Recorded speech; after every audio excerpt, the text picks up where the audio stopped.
શ્રી કેજે polytechnic Bharuch electrical ડિપાર્ટમેન્ટમાં અભ્યાસ કરે છે. અમારા પ્રોજેક્ટનું નામ છે excitation failure protection of alternator. મારું નામ છે આર્યન પ્રિયેશ કુમાર પટેલ. અમારા એન્ડોમેન્ટ નંબર છે 21 64 50 30 11. મારું નામ છે પટેલ જતન દોરાનભાઈ. મારો એન્ડોમેન્ટ નંબર છે 22 66 50 30 170. મારું નામ છે પ્રજાપતિ વિવેક. મારો એન્ડોમેન્ટ નંબર છે 23 64 50 30 150. મારું નામ છે રાજ રફીસિંહ. મારો એન્ડોમેન્ટ નંબર છે 23 64 50 30 55. મારું નામ છે સૈયદ મોહમ્મદ અર સોહેલ. મારો એન્ડોમેન્ટ નંબર છે 236450309171. Project title છે Excitation Failure Protection of Alternator. Introduction. Excitation is necessary to maintain the magnetic field in a synchronous generator. Loss of excitation leads to instability, overheating, and potential system failure. Therefore, protection systems are essential for a reliable operation. Synchronous generator માં magnetic field generate કરવા માટે excitation જરૂરી છે. જો excitation fail થાય તો instability, overheating અને potential system failure થઈ શકે છે. Reliable operation માટે protection system એ જરૂરી છે. Causes of excitation. Failure of AVR automatic voltage regulation. AVR ના ફેલ થવાથી, open circuit in field winding. Field winding માં open circuit થવાથી, slip ring and brush ના ફેલ થવાથી, field breaker tripping. Field breaker tripping થવાથી, main function of control system. Control system માં ખામી થવાથી. પ્રોજેક્ટનું નામ છે excitation failure protection of alternator. એમાં આપણે જોઈશું loss of excitation. There are several possible causes to which field excitation may be lost, namely જેમાં પહેલું છે loss of field to main exciter, મુખ્ય ઉત્તેજક ક્ષેત્ર ગુમાવવું, અને સેકન્ડ છે excited tripping of the field breaker, ક્ષેત્ર બ્રેકરમાં આકસ્મિક ટ્રિપિંગ. ત્રીજું છે short circuit in the field winding, ક્ષેત્ર વાઇન્ડિંગમાં શોર્ટ સર્કિટ. અને ચોથું છે pull brush contact in the exciter, ક્ષેત્ર સર્કિટ બ્રેકર લેચ નિષ્ફળતા. પાંચમું છે field circuit breaker latch failure, ઉત્તેજક સિસ્ટમમાં પુરવઠો ગુમાવવો. અને છઠ્ઠું છે loss of supply to excitation system, excitation સિસ્ટમમાં જ્યારે સપ્લાય આપે છે ત્યારે તેમાં લોસ થાય છે. અને આપણે જોઈશું વર્કિંગ પ્રિન્સિપલ. એમાં પહેલું છે રિએક્ટિવ પાવર, સેકન્ડ છે ઇમ્પિડન્સ, ત્રીજું છે ફિલ્ડ કરંટ, અને ચોથું છે during excitation loss in a synchronous generator. The apparent impedance in the generator terminals move into the negative reactance triggering the loss of excitation relay. તેમાં synchronous જનરેટરમાં નુકસાન થાય છે ત્યારે જનરેટર ટર્મિનલ પર દેખાતો નકારાત્મક પ્રતિક્રિયા ક્ષેત્રમાં જાય છે. તે નુકસાન રિલેને ટ્રિગર કરે છે. પ્રોજેક્ટનું નામ છે excitation failure protection of alternator. તો હવે આપણે જોઈશું સર્કિટ ડાયાગ્રામ. તો સર્કિટ ડાયાગ્રામમાં જે આપણે જે પહેલી છે તે કેરેક્ટરિસ્ટિક્સ છે. હવે કેરેક્ટરિસ્ટિક્સમાં 4 ક્વોડ્રન્ટ આવે છે, ફર્સ્ટ, સેકન્ડ, થર્ડ અને ફોર્થ. તો પહેલા ક્વોડ્રન્ટની અંદર આવે છે પહેલું રેટેડ ઇનિશિયલ આઉટપુટ, સેકન્ડ આવે છે મીડિયમ ઇનિશિયલ આઉટપુટ, થર્ડ આવે છે લો ઇનિશિયલ આઉટપુટ. હવે ફર્સ્ટ ક્વોડ્રન્ટમાં ટાઈમ આપણો = 0 હોય છે, સેકન્ડ ક્વોડ્રન્ટ હોય છે તે આપણું સારી હોય છે, અને થર્ડ ક્વોડ્રન્ટમાં આવે છે સર્કલની જે ટોપ હોય છે અને આ એક્સ જે એક્સિસ હોય છે ત્યાં સુધીનું આપણે જે ઇમ્પિડન્સ મેજર થાય છે તે XA/2 હોય છે, અને સર્કલની ક્વોડ્રન્ટ પરથી કે એક્સ એક્સિસ સુધીનો જે આપણું ઇમ્પિડન્સ મેજર થાય છે તે XA હોય છે. એન્ડ ફોર્થ ક્વોડ્રન્ટમાં આવે છે ટાઈમ ઇન્ક્રીઝ થાય છે, બ્રેક પોઈન્ટ આવે છે, અને લોકસ ઓફ એપરન્ટ ઇમ્પિડન્સ એટલે કે એપરન્ટ ઇમ્પિડન્સ પર એને ફોકસ કરવામાં આવે છે. અને આ જે છે એ offset mode image function as loss of excitation related.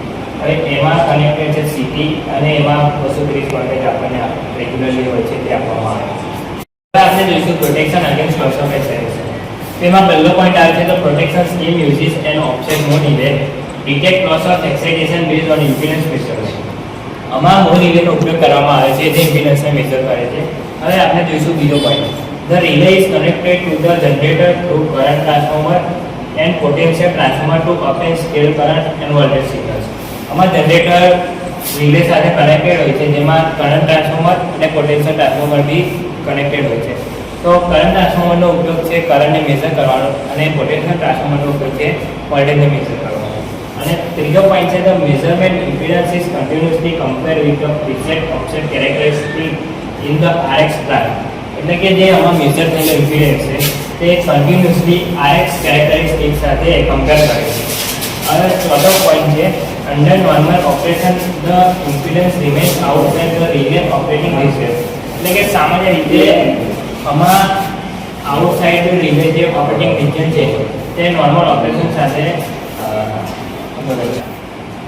Under normal operation the impedance remains outside the relay operating system.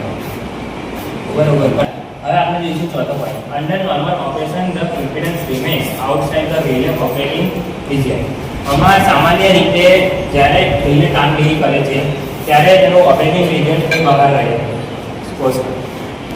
હવે આપણે જોઈશું પાંચમો point during loss of excitation the impedance trajectory moves into the predefined grip zone initiating relay action. એટલે કે loss of excitation દરમિયાન relay જે છે ટ્રાન્જેક્ટરી move થાય છે અને ગ્રીપ ઝોનમાં આવે છે અને રિલે એક્શન થાય છે.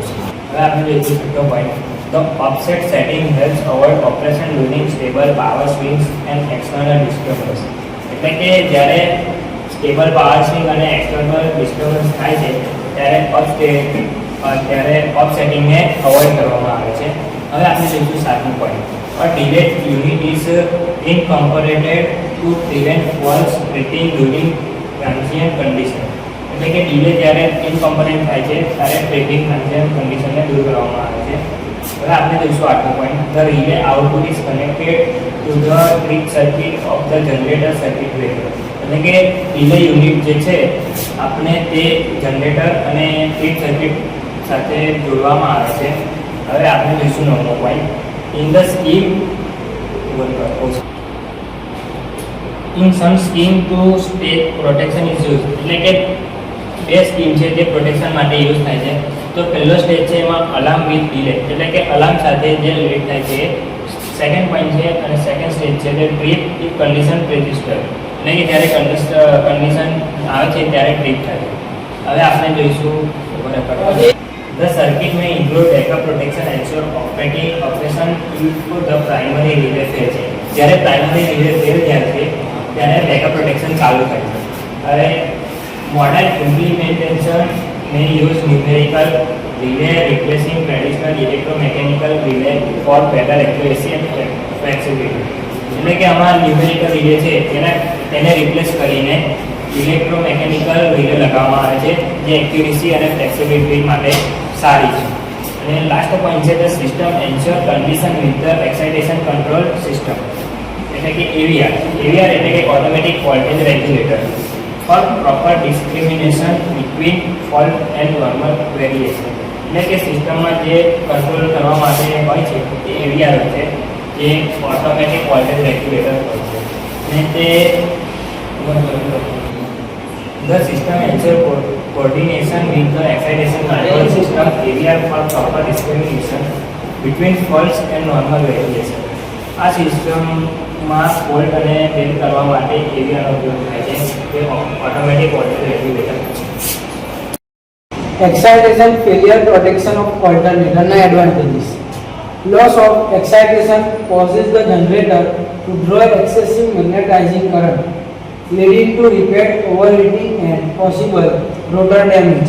જનરેટર વધારે મેગ્નેટાઇઝિંગ કરંટ ખેંચે છે જેના કારણે ઝડપથી ગરમ થાય છે અને રોટરને નુકસાન થાય છે જેથી રોટર બળી પણ શકે છે. It can result in loss of synchronism and pole slipping, causes system instability and large power disturbance. સિસ્ટમમાં અસંતુલન અને મોટા પાવર ડિસ્ટર્બન્સ થઈ શકે છે તથા પોલ સ્લીપિંગ પણ થઈ શકે છે. Early detection help minimize voltage instability and disturbance to the winder power grid, maintaining reliable supply. વહેલી ઓળખ થવાથી વોલ્ટેજમાં અસ્થિરતા અને પાવર ગ્રીડમાં વિક્ષેપ ઓછો થાય છે અને સપ્લાય વિશ્વસનીય છે. Excitation failure protection of alternator એમાં જોઈશું આપણે ડિસએડવાન્ટેજ. પહેલું ડિસએડવાન્ટેજ છે protection relay may executed in transient condition as a excitation failure. Protection relay transient પરિસ્થિતિને એક્સાઇટેશન ફેલિયર તરીકે ખોટી રીતે સમજી શકે છે. ત્યારબાદ આવશે this is case unnecessary shutdown of healthy alternator reducing reliability. તેથી સારા અલ્ટરનેટરનું અસામાન્ય શટડાઉન થઈ શકે છે જેથી તેની વિશ્વસનીયતા ઘટે છે. require careful setting and testing to avoid incorrect tripping and unweighted outage. ખોટા ટ્રિપિંગ અને અસ્થિર આઉટેજ ટાળવા માટે સાધનનું ટેસ્ટિંગ અને તેનું સીટિંગ પણ જરૂરી છે. ત્યારબાદ આવશે protective relay and excited circuit in periodic testing and calibration.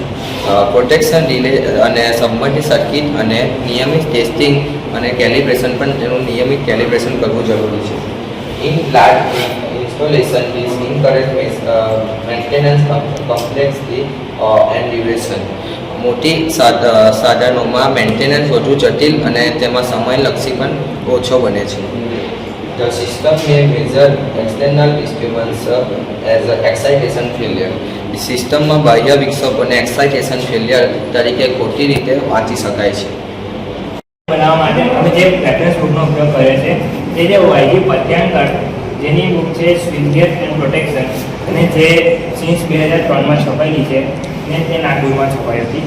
અને સેકન્ડ છે આરબી અદવાડિયા સ્વિચગેટ એન્ડ પ્રોટેક્શન જે અતુલ પ્રકાશનની છે તેનું સિન્સ છે 2022માં છપાયેલી અને તે અમદાવાદમાં છાપવામાં આવી હતી.